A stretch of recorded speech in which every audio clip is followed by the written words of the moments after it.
one on my eye. Should be this one. Is that it? I'm Glen Hagele. These are the words of Sandy Keller. My name is Sandy Keller. I was a 3.5 diopter myope before I had LASIK in Los Angeles in late 1999. I experienced multiple serious complications and proved through litigation that I had been a victim of malpractice and improper referral. Virtually all of my pre-op testing was performed after I had taken 5 milligrams of Valium. I met my surgeon 5 minutes prior to my procedure, and by that time all concerns in question I had planned to discuss with him didn't matter to me any longer due to the drug's effect. I had dry eyes, plus my topographies demonstrated corneal warpage from 25 years of hard contact lens wear. My scotopic pupil size is over 8 millimeters, but I was treated with an elliptical 6 millimeter ablation zone. Less than half of my dark adaptive vision was corrected with the laser. All of these issues were ignored by my surgeon. During my surgery, the blade jammed in my first eye, but the surgeon didn't stop and left a ridge, which is within my dim light pupil.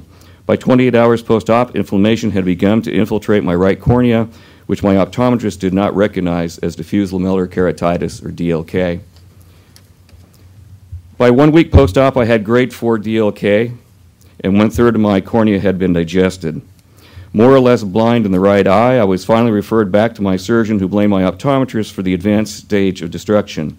At 8 weeks post-op, my vision measured 6 diopters of hyperopia, and my surgeon performed a plus 4.7 treatment with a 5 to 9 millimeter zone, further reducing my effective optical zone. The result was return to myopia and multiple images.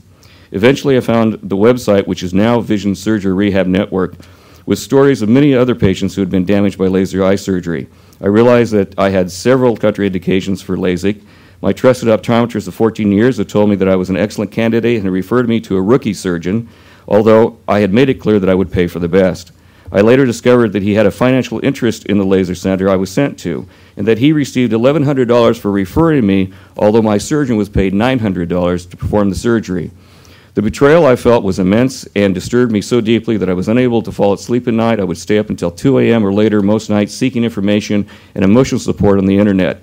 I consulted with many doctors, several of whom told me I would need a corneal transplant. I decided to file a lawsuit, and in their depositions, my surgeon and optometrist blamed each other for my horrible condition. My case settled out of court. It was determined during the litigation that the major size of my pupils had been altered by my surgeon when they were finally measured just prior to my second surgery. He had publicly stated that an 8 millimeter is no go for LASIK, and with mine measuring above 8 millimeters in the dark, he had a bit of a problem on his hands. I filed a mod report via the FDA website in 2001.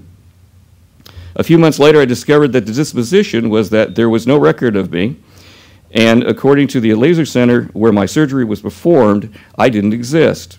After filing the report, I was given the news the blade jam had not caused a stop-start ridge in my eye, but since I didn't exist, I had no way to add that information to my adverse event report. I subsequently had 7 additional surgeries, but none of which were successful in removing the wrinkles. I was able to discern at least 19 images when viewing a point of light. The small ablation zones caused intolerable glare at night. I fell into deep depression over my vision problems, the betrayal of my optometrist, and the incompetence of my surgeon. One night, while preparing dinner, I looked at a knife on the counter, and I had the thought that if I stabbed my right eye, at least I could put aside the hope that it would ever be fixed. The thought frightened me, and I sought psychiatric help. Along with severe depression, I was given the diagnosis of post-traumatic stress disorder. I worked with my psychiatrist for many months. My business suffered. I was unable to concentrate or make timely decisions on important matters. There were times that I wanted to die and rid my family of the burden I had become.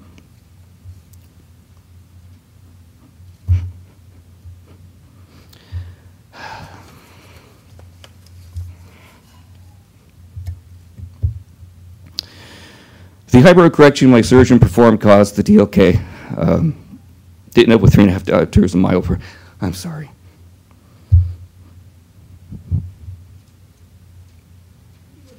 If you would prefer, we can go to the next speaker and then unfortunately, come the next back. speaker is me. Well, we can, Mr. Hagele, no problem. We can go to Mr. Morgan, and we will suspend the rules and come back to your next 2 talks. So no Thank problem. you, Madam Speaker. Mr. Morgan, can you come up to the podium, please?